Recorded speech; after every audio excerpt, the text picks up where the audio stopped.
क्या है? कौन हो तुम लोग? भाई साहब, हम मुसीबत में फंस गए। देखिए ना, इन्हें चोट भी लग गई है, हमारी मदद कर दीजिए प्लीज। अरे लेकिन तुम लोग हो कौन? एक्चुअली वक्त के मारे शादी में जा रहे थे कि गाड़ी खराब हो गई और ऊपर से चोट भी लगी मुझे। क्या मदद कर सकता हूँ? एक फोन करना था, मेरे मोबाइल की बैटरी चली गई, सुबह जल्दी में चार्ज नहीं कर पाया ना, इसलिए एक फोन प्लीज प्लीज। भाई साहब प्लीज हमारी मदद कर दीजिए, एक फोन करने दीजिए प्लीज। ठीक है, अंदर आ जाओ। Thank you. घर में फर्स्ट एड बॉक्स है क्या? थोड़ा पट्टी बांध देते तो। हाँ, बैठिए, सब मिलेगा, बैठिए। Okay, thank you. यस।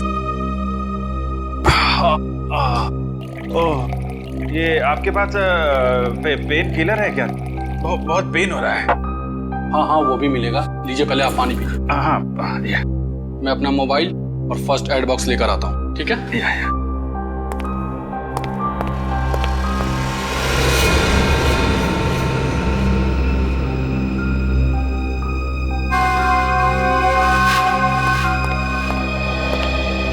सही टाइम हो गया है।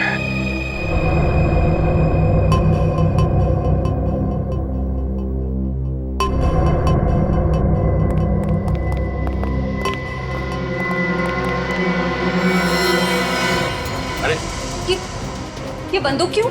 तुम लोग भी बड़े बेवकूफ हो, मदद मांगना है वो भी हमारे पास। कौन हो तुम लोग? लुटेरे, या तो फिर यूं कह लो कि खूनी। 2 खून तो हम कर चुके हैं और अब 2 और करेंगे, वो भी तुम्हारा। नहीं सर, प्लीज हमें मत मारिए प्लीज। ए चुपचाप गहने निकाल, सारे गहने निकाल। तुम बहुत गलत कर रहे हो। कौन हो तुम लोग? CID।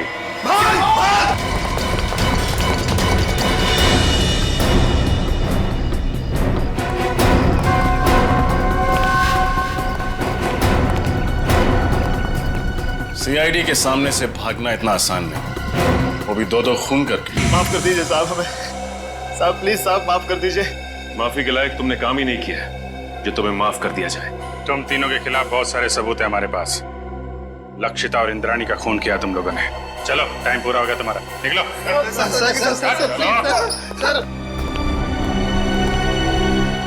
Good job. Thank you sir. चलो। जैसे कि आप देख रहे हैं, हम फिलहाल CID ब्यूरो में हैं, वहाँ से लाइव रिपोर्टिंग कर रहे हैं। पहले की तरह इस बार भी CID ऑफिसरों ने खतरनाक लैंड माफिया, जी हाँ, लेडी डॉन लक्षिता और इंद्राणी के खूनियों को पकड़ लिया है। उन तीनों खूनियों का नाम है विशाल, शौनक और राहुल। आइए अब सुनते हैं SCP प्रद्युमन का क्या कहना है। लक्षिता और इंद्राणी, इन दोनों के खूनी पकड़े गए और उन्होंने अपना गुनाह कबूल भी किया है। मगर आप लोगों ने इन तीनों को इतनी जल्दी पकड़ा कैसे? कभी कभी सबूत और फोरेंसिक की जांच जब सही दिशा में हो तो खूनी को पकड़ने में ज्यादा देर नहीं लगती। सर, ये तो बहुत हाई प्रोफाइल केस है, इसमें 2 माफिया डॉन्स का मर्डर हुआ है। क्या आपको किसी प्रकार का प्रेशर फेस करना पड़ा? हाँ, कभी कभी प्रेशर तो होता ही है, मगर हमने सबूत भी ऐसे इकट्ठे किए कि उन्हें हम फांसी तक पहुंचा ही देंगे। और अगले हफ्ते हम अपनी चार्जशीट फाइल करेंगे और उसके बाद ही कोर्ट की कार्रवाई शुरू होगी। ठीक है, थैंक यू वेरी मच। अब जा सकते हैं।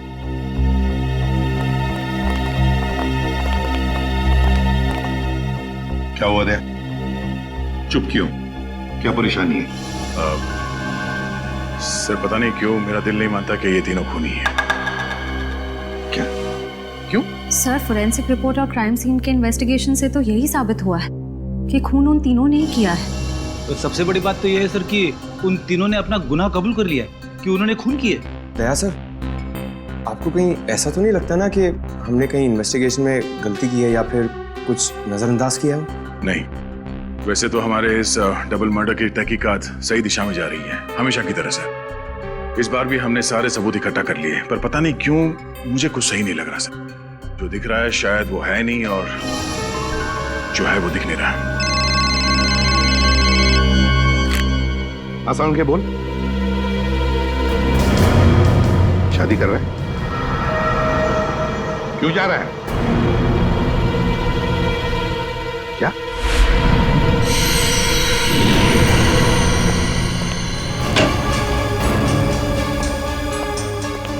वो क्या रहा है हाँ?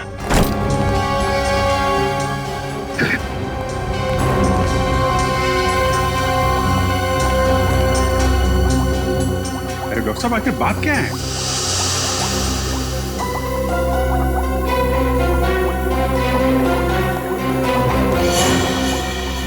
सालों के साथ छुट्टी पर जा रहे हैं और वापस कब लौटेंगे कुछ नहीं पता। क्या छुट्टी पर जा रहे हैं? तू छुट्टी ले कैसे सकता है हाँ? अरे यार इस पे इतना हाइपर होने की क्या जरूरत है हाँ? मैं छुट्टी पे जा रहा हूँ क्योंकि मेरी तबीयत ठीक नहीं है और मैं अपने घर जा रहा हूँ छुट्टियां लेकर के, किसी दूसरी दुनिया में नहीं जा रहा हूँ। क्योंकि मुझे इस लैब में ये इन लाशों से, इस केमिकल सेक्शन से मेरी तबीयत खराब होती है। मैं थोड़े दिन आराम करना चाहता हूँ, बस इतनी सी बात है। बस इतनी सी बात है। ये कौन है? तुम कौन? सर मैं इनकी पर्सनल नर्स हूँ, मेरा नाम मोनिका है। एक्चुअली इनकी ईसीजी रिपोर्ट्स बहुत खराब आई हैं, इसीलिए डॉक्टर ने इन्हें कंप्लीट रेस्ट करने के लिए बोला है। पागल हो गया तू? बता क्यों नहीं पहले तूने? क्या बता था? मुझे अब खुद पता चला है तो मैं तुम्हें पहले क्या बताता? लेकिन सालू के साहब तब तक फॉरेंसिक डिपार्टमेंट की जिम्मेदारी कौन संभालेगा?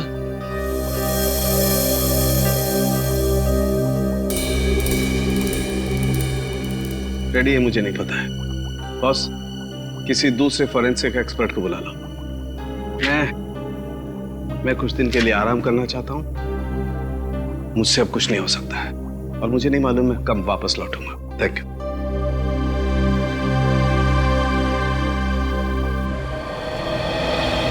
अच्छा हुआ आप लोग आ गए। बात क्या है तारिका? यहाँ पे क्यों बुलाया तुमने हमें? मुझे तुमसे जो बात कहनी है, पता नहीं उसका रिएक्शन क्या होगा, लेकिन बात कहना जरूरी है। सालू के सर का बर्ताव और उनके काम करने का ढंग कुछ दिनों से बहुत अजीब हो गया है। क्या मतलब है तुम्हारा? देखो आप लोग प्लीज मुझे गलत मत समझिए। सालू के सर मेरे गुरु हैं। मैंने इतने साल उनके साथ काम किया है और कितना कुछ सीखा है उनके पास से। लेकिन इस केस की फोरेंसिक जांच उन्होंने ठीक से नहीं की। कितनी सारी बातों को उन्होंने अनदेखा किया है, कितनी सारी चीजों का तो अभी तक उन्होंने ढंग से टेस्ट भी नहीं किया है। तारिका, तुम समझ रही हो, तुम जो कह रही हो उसका क्या मतलब हो सकता है? तारिका 16 साल से सालू के साहब हमारे साथ काम कर रहे हैं, वो सीआईडी को गुमराह क्यों करें?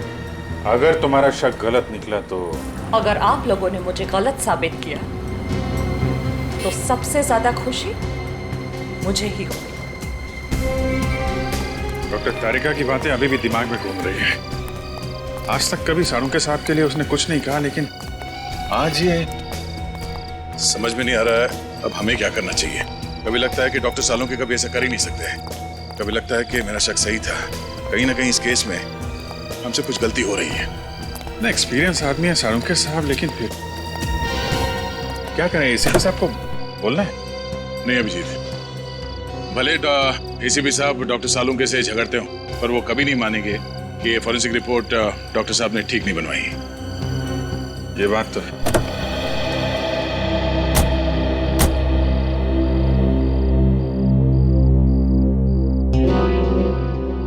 ये क्या है? मैं देखता हूं।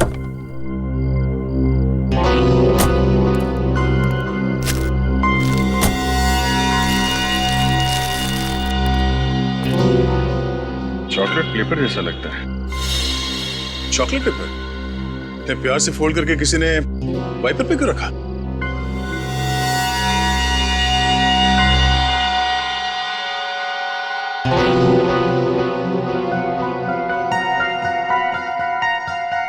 कुछ लिखा हुआ है इसमें।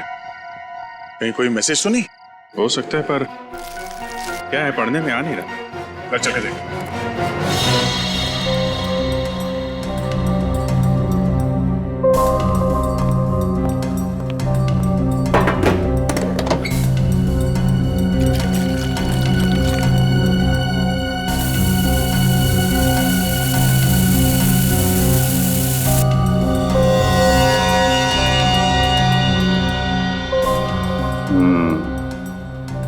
इनविजिबल इंक से लिखा गया था,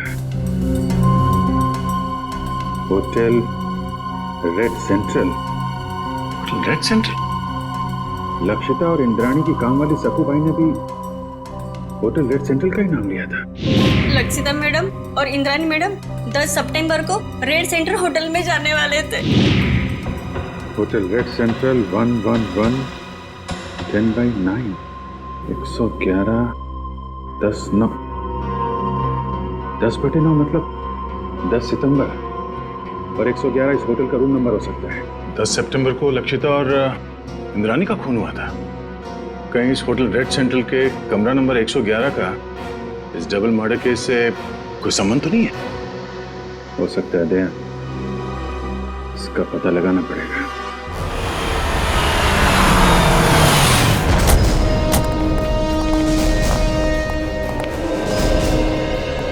होटल का मैनेजर कौन है? सर वो रहे। Yes sir. 10 सितंबर को कमरा नंबर 111 में कौन ठहरा हुआ था? कोई नहीं, वहाँ कोई गेस्ट नहीं रुका। देख, झूठ मत बोल, समझा? सर मैं झूठ नहीं बोल रहा हूँ, वो तो हमारा स्टाफ रूम है। स्टाफ?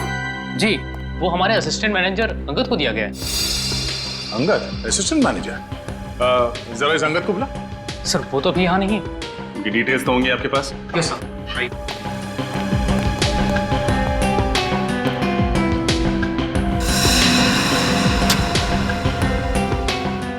ये अंगद इस वक्त कहाँ होगा, कुछ मालूम है? नहीं सर, अंगद सर अचानक कहीं चले गए हैं। अचानक कहीं चले गए? हाँ सर, 10 तारीख को शाम को 6:30 से 7 के बीच वो रूम की चाबी लेकर बाहर निकला और आते ही बोला कि उसे मुंबई से बाहर जाना है, उसे कुछ दिनों के लिए छुट्टी चाहिए। और कहाँ गया ये बता के नहीं गया? नहीं सर, इनफैक्ट वो अपना सामान लेने अपने रूम में भी नहीं आया। और उस दिन से उनका कमरा खोला भी नहीं गया है। तो आप खोलिए, हमें कमरा नंबर 111 की तलाशी लेनी है। पूरी राहुल, विशाल और शौनक, इन तीनों के खिलाफ चार्जशीट फाइल करने से पहले सब कुछ अच्छी तरह से दोबारा चेक करो। फोरेंसिक रिपोर्ट, गवाहों के बयान और फिर उन तीनों की स्टेटमेंट भी, जिसमें उन्होंने कबूल किया कि ये खून उन्होंने किए है। हाँ सर, मैंने सारे पेपर्स इकट्ठे कर लिए। देखा सर, वो सर दया का फोन आया था, थोड़ा लेट आ रहा है, कह रहा था कुछ जरूरी काम निपटाने उसे। अब इससे एक बात समझ में नहीं आ रही है, आज इतने सालों से हम लोग एक साथ काम कर रहे हैं, लेकिन किसी भी इन्वेस्टिगेशन में दो राय नहीं हुई। मगर इसी केस में, पर्टिकुलरली इसी केस में, पता नहीं क्यों दया को यकीन क्यों नहीं हो रहा। सर, उसे लग रहा है कि तहकीकात में कुछ कमी रह गई है सर। क्यों ऐसे लग रहा है? सब कुछ तो ठीक ठाक है, सब कुछ ठीक ठाक है, समझ में नहीं आ रहा है क्यों? सारे ठोस सबूत है उनके खिलाफ, ठोस सबूत है उनके खिलाफ। जब इन दोनों की मौत हुई तुम कहाँ थे? साहब, आगे नाके पे पान की दुकान है, मैं वही पान खाने गया था साहब। ड्यूटी छोड़कर पान की दुकान के चक्कर लगाते हो? सब मेरी गलती है साहब। मैं जब वापस लौटा तो देखा वो तीनों खूनी भाग रहे थे साहब। तुमने खूनियों को भागते हुए देखा? हाँ साहब, लक्षिता मैडम और इंद्रानी मैडम के दुश्मन थे साहब, उनके हाथ में बंदूक भी थी साहब। कौन है दुश्मन उनका? सर वो विशाल, शौनक और राहुल।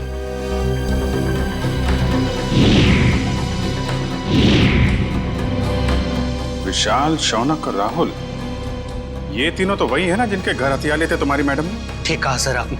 मैंने तो कई बार इंद्राणी मैडम और लक्षिता मैडम को कहा था कि प्लीज आप अपना पर्सनल बॉडीगार्ड रख लीजिए, लेकिन नहीं सर, अब प्रॉपर्टी के काम में दुश्मनी तो होगी सर। शायद खूनी का हो सकता है, लेकिन फिर खून यहाँ पर कैसे आया? हाँ सर, जब खूनी ने लक्षिता और इंद्राणी पे गोली चलाई तो वो लोग सोफे के आसपास बैठे हुए थे, तो खून वहाँ होना चाहिए था, खून यहाँ पे कैसे आया? ठीक है ना, लेकिन ये भी हो सकता है कि उनको गोली मारने के बाद खूनी यहाँ से भाग रहे हो और कोई सीढ़ी पे लड़खड़ा के गिर गया, चोट लग गई और खून निकल आया। सही हो सकता है। पंकज, ये दीवार पे जितने भी बुलेट्स हैं सबको निकालो और फोरेंसिक लैब भेज दो। सर फिर तो बैलिस्टिक रिपोर्ट से पता चल जाएगा कि लक्षिता और इंद्रानी पे यही गोलियां चली थी यानी। करेक्ट। और उंगलियों के निशान और खून की जांच से ये भी पता चल जाएगा कि वो खून विशाल, शौनक और राहुल में से किसका है। एक काम करो, जितने भी आई विटनेस है सबके स्टेटमेंट लो और तुषार से साइन करा लो। सर। रजत, सक्कू भाई को बुलवाओ, पूछताछ करो उससे। सचिन, विशाल, शौनक और राहुल तीनों की फोटोग्राफ सारे पुलिस स्टेशन में भेजो। सारे मोबाइल वैन और चेक नाके पे भी भेजो। तीनों बच के जाने नहीं चाहिए। सक्कू भाई, मैं तुमसे कुछ सवाल पूछूंगा, सब सच सच बताना। साहब, सक्कू भाई कभी झूठ नहीं बोलती। अच्छी बात है। आज तुमने लक्षिता मैडम और इंद्रानी मैडम के बर्ताव में कुछ अजीब पाया था? नहीं साहब। अच्छा, राहुल, शौनक और विशाल, इन तीनों का तुम्हारे मैडम के साथ कभी कोई झगड़ा हुआ था? नहीं साहब, मैंने कभी कोई झगड़ा नहीं देखा। तुम्हारी दोनों मैडम यही रहती? नहीं साहब, शनिवार और रविवार को आराम करने के लिए वो फार्म हाउस आ जाते थे और सोमवार को चले जाते थे साहब। और कुछ याद है तुम्हें? हाँ साहब, लक्षिता मैडम और Indrani madam hotel red centre में जाने वाले थे। तुम्हें अच्छी तरह याद है कि वो होटल रेड सेंट्रल ही जाने वाले थे? हाँ साहब, मुझे पक्का याद है ना, मैडम ने खाना बनाने के लिए मुझे मना किया था। और हाँ साहब, वो किसी के साथ डिनर करने को जाने वाले थे, लेकिन वो गए नहीं गए मुझे कुछ भी नहीं पता है साहब। मैं वहां से भी चली गई। Hotel red central.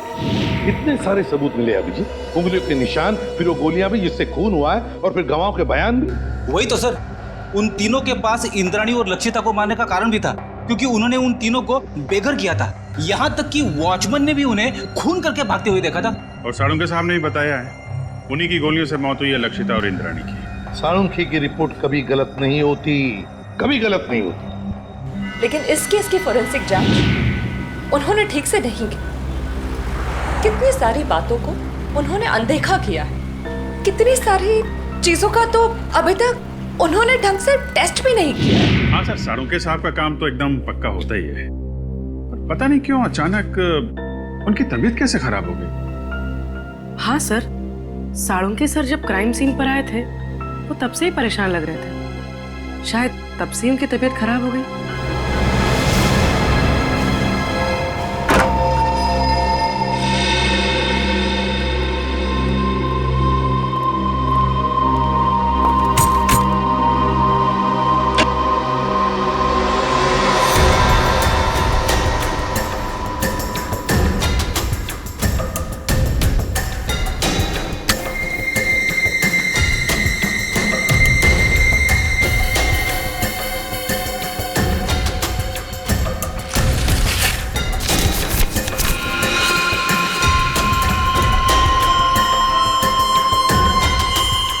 ये तो ब्लड सैंपल कलेक्ट करने की बॉटल है।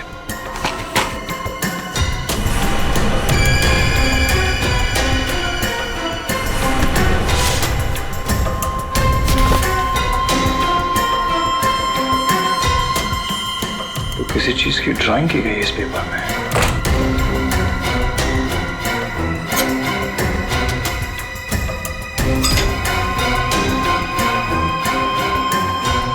उंगलियों के निशान।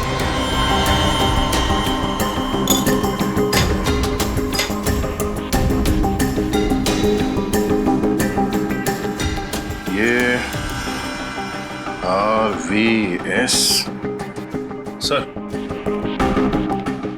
ये देखिए, लगता है कोई अलग अलग आदमियों के उंगलियों के निशान बना रहा था।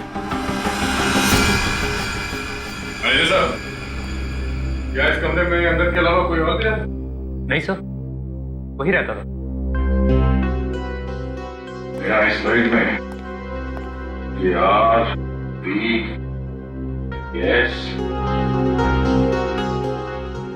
RVS क्या हो सकता है सर?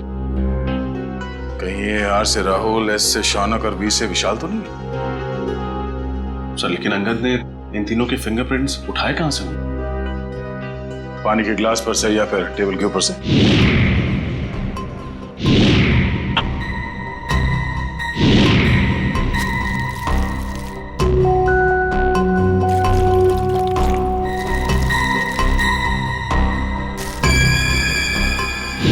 सर, ये देखिए सर, इस पेपर पे कुछ ड्राइंग बनाए गए हैं और ये ब्लड सैंपल की बोतल मिली है सर। तो लगता है इंद्रानी और लक्षिता के मर्डर में इस संगत का हाथ है सर। ये काम करो, ये सारे सबूत और ये ब्लड स्लाइड्स इसे डॉक्टर तारिका के पास भेज दो। हमें इस अंगद को जल्द से जल्द ढूंढना होगा, बहुत बड़ा हाथ है उसका इस केस में।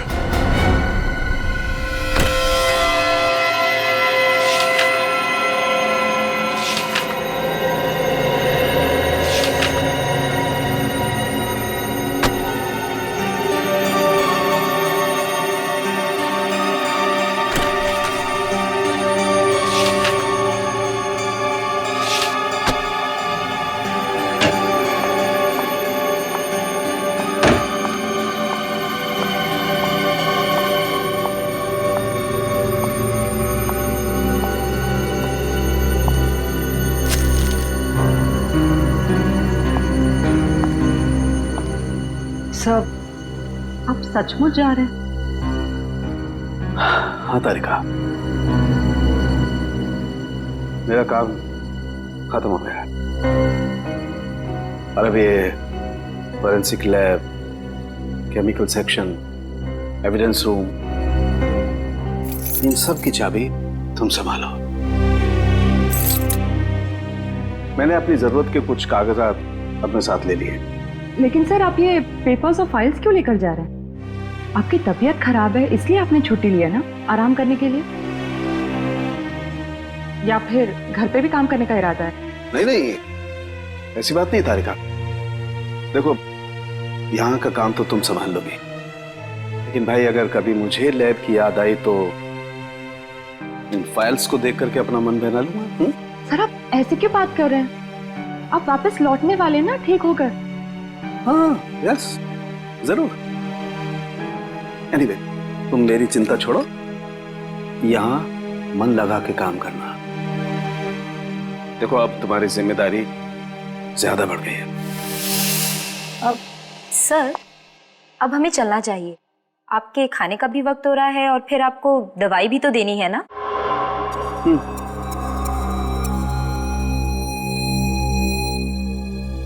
ओके तारिका।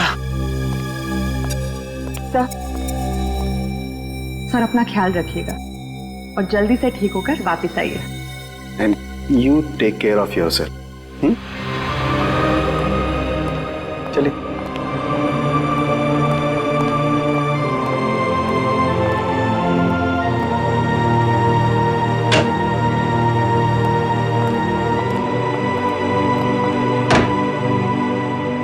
अंगद के कमरे से मिले सबूतों की जांच शुरू करनी पड़ेगी।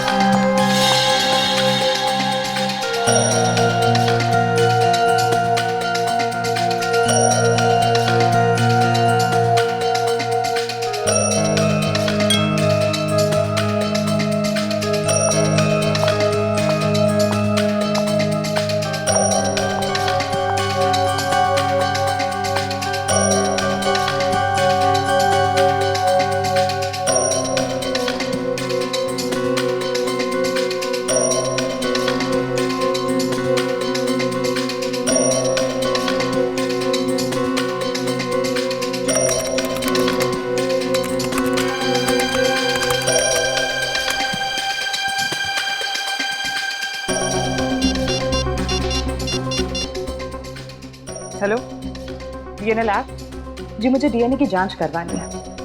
हाँ, स्लाइड और रेफरेंस फाइल दोनों भी रेडी है।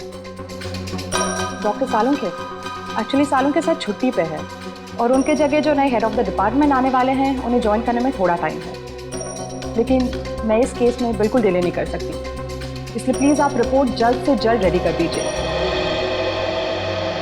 Okay, thank you very much.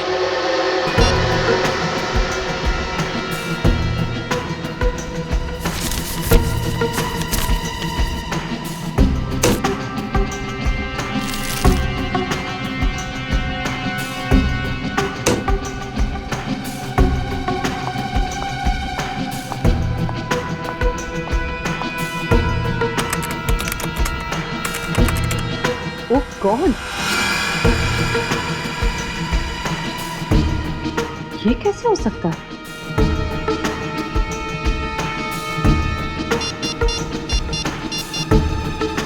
Hello?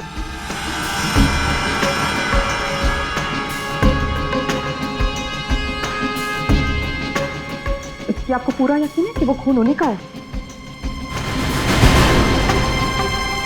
न जाने डॉक्टर तारिका को आप क्या पता चला है। जब उनका फोन आया था तो काफी परेशान लग रही थी। कोई तो बड़ी बात हो गई अभिजीत।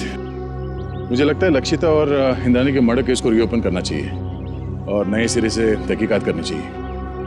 हमारा शक सही निकला। फिंगरप्रिंट और डीएनए रिपोर्ट।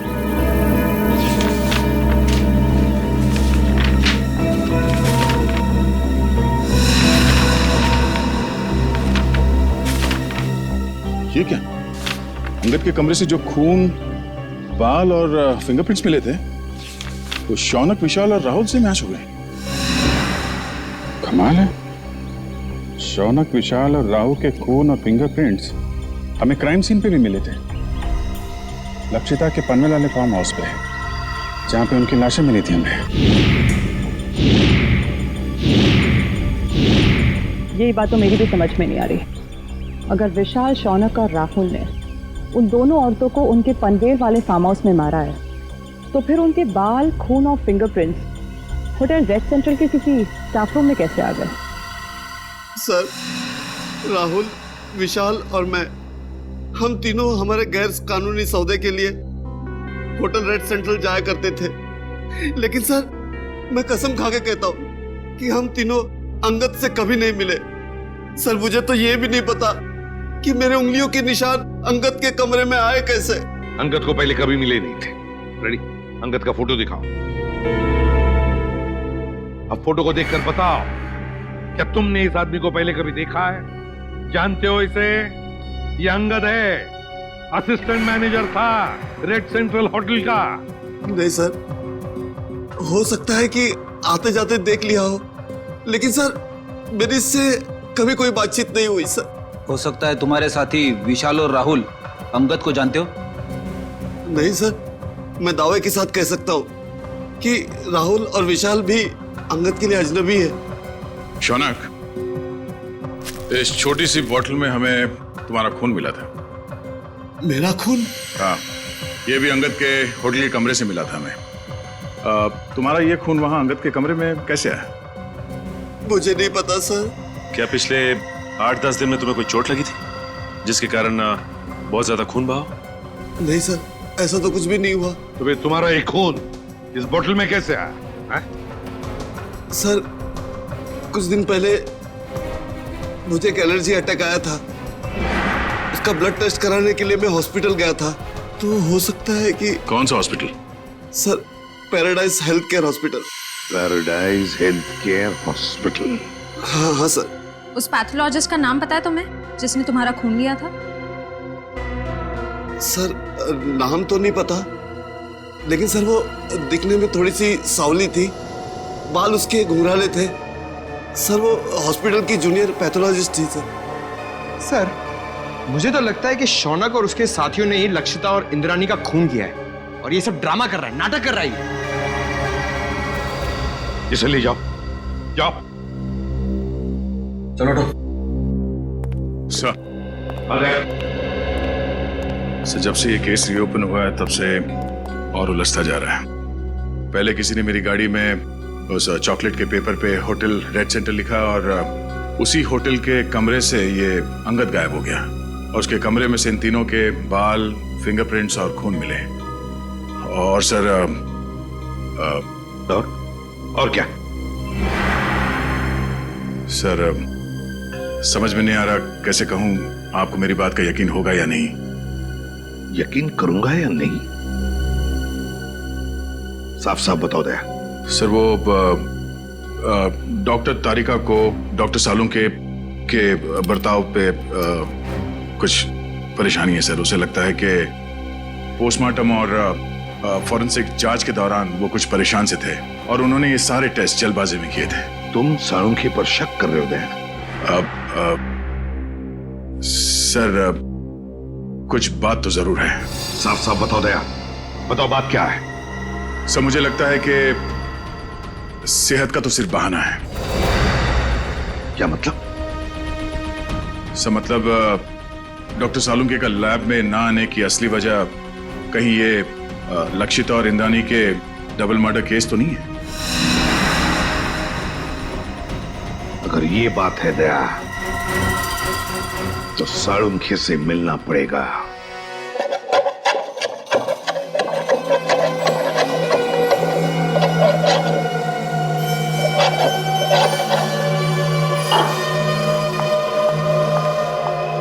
खाना काम कर रहा हूँ ना, देखने दे, रख दो, बाद में खाऊंगा।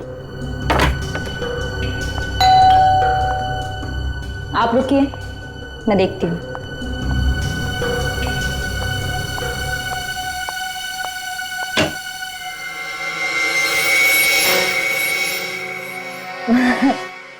सर आप आइए ना प्लीज। अरे प्रद्युमन, दया, अरे आप सब लोग यहाँ। हाँ, तू इतना चौंक क्यों गया हमें देखकर? नहीं मतलब आप सब लोग यहाँ मेरे घर पे इस वक्त किस लिए? हम ये पूछ रहे हैं कि आपकी तबीयत कैसी है। वैसे तो हम यहाँ फोन करके आना चाहते थे, पर आपका फोन कब से स्विच ऑफ आ रहा है। हाँ, वो बैटरी का प्रॉब्लम होगा।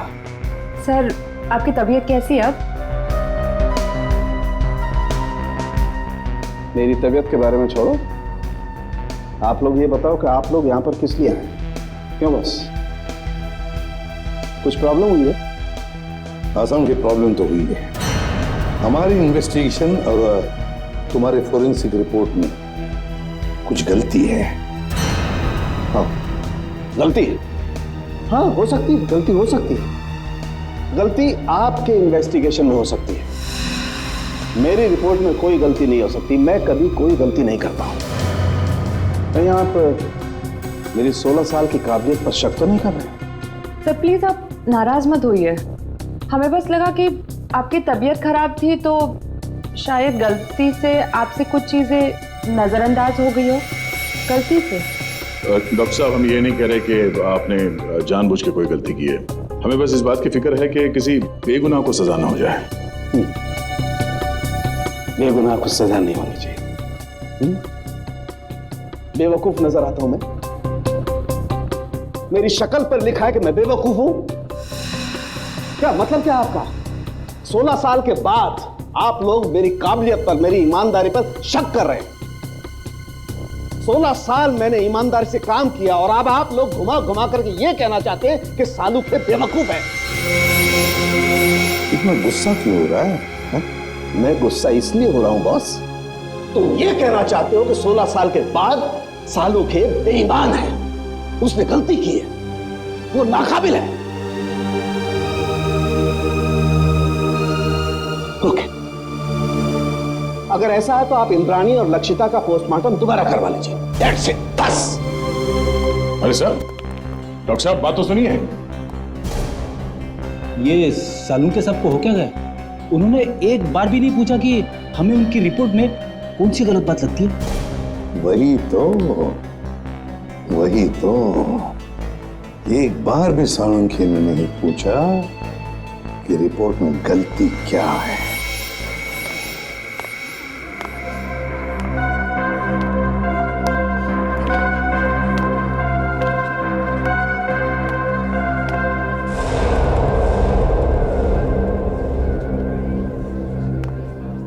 भाई साहब, हाँ? ये स्लिप देखकर बताइए।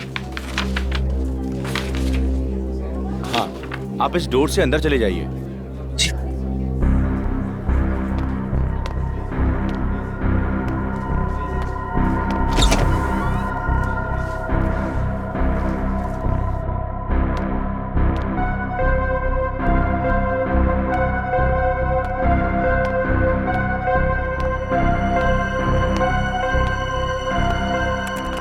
मैडम, ये आप उस कुर्सी पे बैठ जाइए। ठीक है।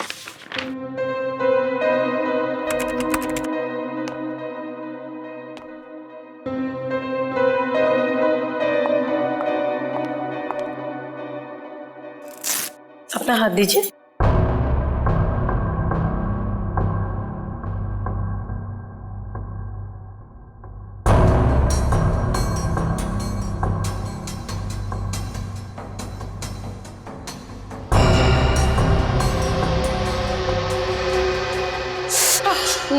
मुझे बहुत डर लग रहा है। घबराइए मत, आपको कुछ नहीं होगा।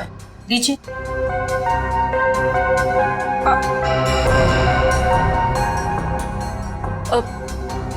मेरा एक दोस्त है, मुझे उसकी ब्लड रिपोर्ट पिकअप करनी है, तो मुझे उसकी रिपोर्ट मिलेगी? पेमेंट स्लिप है आपके पास? स्लिप तो नहीं लाई हूँ, लेकिन उसकी रिपोर्ट्स बहुत अर्जेंट है। वो बीमार है तो आ नहीं सकता। उसका नाम शौनक है। ठीक है, मैं चेक करके आपको बताती हूँ। लेकिन मैंने तो किसी शौनक की रिपोर्ट नहीं देखी, और अगर होती तो रिकॉर्ड में होती। आप यहीं पे रुकिए, मैं देख के बताती हूँ।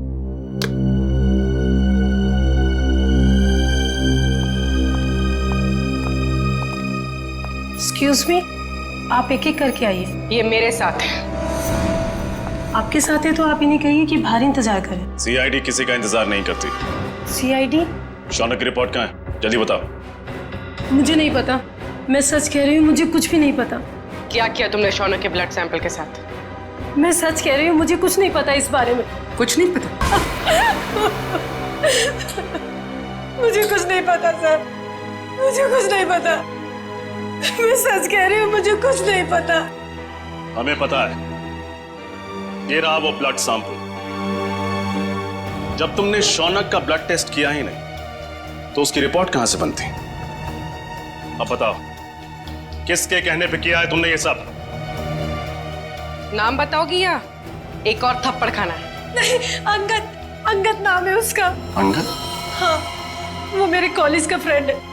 उसी ने मुझे ये सब करने के लिए कहा था। ये अंगद है कहाँ? मुझे कुछ नहीं पता, मैं सच कह रही हूँ, मुझे कुछ नहीं पता। अंगद ने तुम्हें बताया था कि उसे शौनक का खून किस लिए चाहिए? नहीं, लेकिन मैंने उसे फोन पे बात करते हुए सुना था। वो किसी से कह रहा था कि गाड़ी मोड़ वाली बेकरी के पास ले आओ। मैंने दोस्त समझ के उसका काम कर दिया और बिल्कुल भी सीरियसली नहीं लिया। बाद में मुझे भी शक हुआ कि वो इस खून का कुछ गलत इस्तेमाल करने वाला है। मैं सच कह रही हूँ। अंगद ने शौनक के खून का इस्तेमाल तो किया, लेकिन क्यों? तारिका, राहुल, विशाल और शौनक, ये तीनों खूनी अंगद को जानते तक नहीं थे। फिर भी उनके उंगलियों के निशान उसके होटल के कमरे में मिले। इसका मतलब है फोरेंसिक इन्वेस्टिगेशन में कोई ना कोई गलती हुई है। बस दोबारा पोस्टमार्टम करना पड़ेगा। आप क्या कह रहे हैं एसीपी सर? डॉक्टर सालुंखे ने तो बस गुस्से में दोबारा पोस्टमार्टम के बारे में कहा था, क्योंकि उन्हें लगा कि हम सब उन पर शक कर रहे हैं। शक की वजह है हमारे पास तारिका, शक की वजह है। बस पोस्टमार्टम करना पड़ेगा। लेकिन सर, डॉक्टर सालुंखे के बिना मेरा दोबारा पोस्टमार्टम करना सही होगा? तुम अकेली नहीं हो तारिका। दिल्ली ब्रांच से एक बहुत बड़े फॉरेंसिक एक्सपर्ट आ रहे हैं। जब तक डॉक्टर सालुंखे काम पर वापस नहीं आ जाते, doctor Sameer he head of department की जिम्मेदारी संभालेंगे। मैं आ गया हूँ सर। आइए आइए doctor Sameer, welcome. Thank you sir. Doctor Sameer, ये है डॉक्टर तारिका। इस केस में आपको इनके साथ ही काम करना है। Hello doctor. Hello doctor Sameer, आपके बारे में मैंने बहुत सुना है। आपको तो जीनियस कहा जाता है। नो डॉक्टर तारिका, रियल जीनियस डॉक्टर सालुंखे हैं, जिनके साथ तुम इतने सालों से काम करती आई हो। ये तो मेरी खुशनसीबी है कि उनकी जगह मैं यहाँ कुछ दिन काम करूंगा। Sir, I am little confused. मेरी समझ में नहीं आ रहा है कि ये दोबारा पोस्टमार्टम की जरूरत क्यों? डॉक्टर समीर, ये फैसला क्यों किया, ये आपको पोस्टमार्टम करने पर ही पता चलेगा। ठीक है सर, फिर मैं अपना काम आज से ही शुरू करता हूँ प्लीज। बिकॉज दोबारा पोस्टमार्टम करना ज्यादा मुश्किल है, ज्यादा वक्त लगता है उसमें। Thank you sir, nice meeting you. Can be doctor. Sir, Angad के कमरे में से हमें जो फटे हुए कागज के टुकड़े मिले थे, उन टुकड़ों को मैंने जोड़ दिया है। ये देखिए।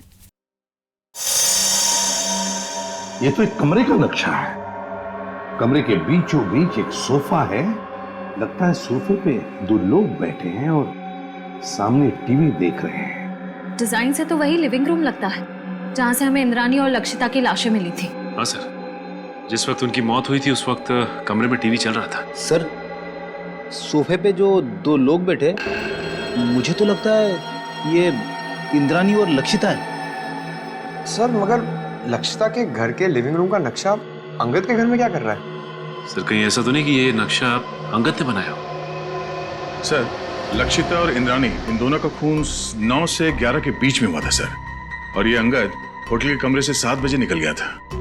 वही तो दया, इस अंगद को कैसे पता चला 7 बजे से पहले कि 9 और 11 बजे के बीच लक्षिता और इंद्रानी टीवी देखने वाले? और फिर इस कमरे का नक्शा वो भी अंगद के पास कैसे? लक्षिता के घर के कमरे का नक्शा। कुछ ना कुछ तो गड़बड़ जरूर है दया, कुछ ना कुछ तो गड़बड़ है।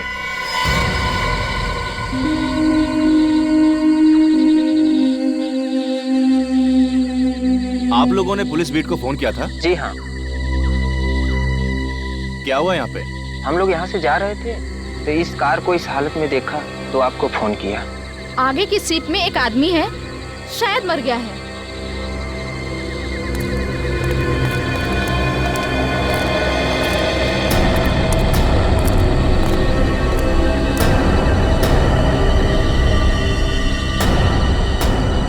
अरे ये तो वही है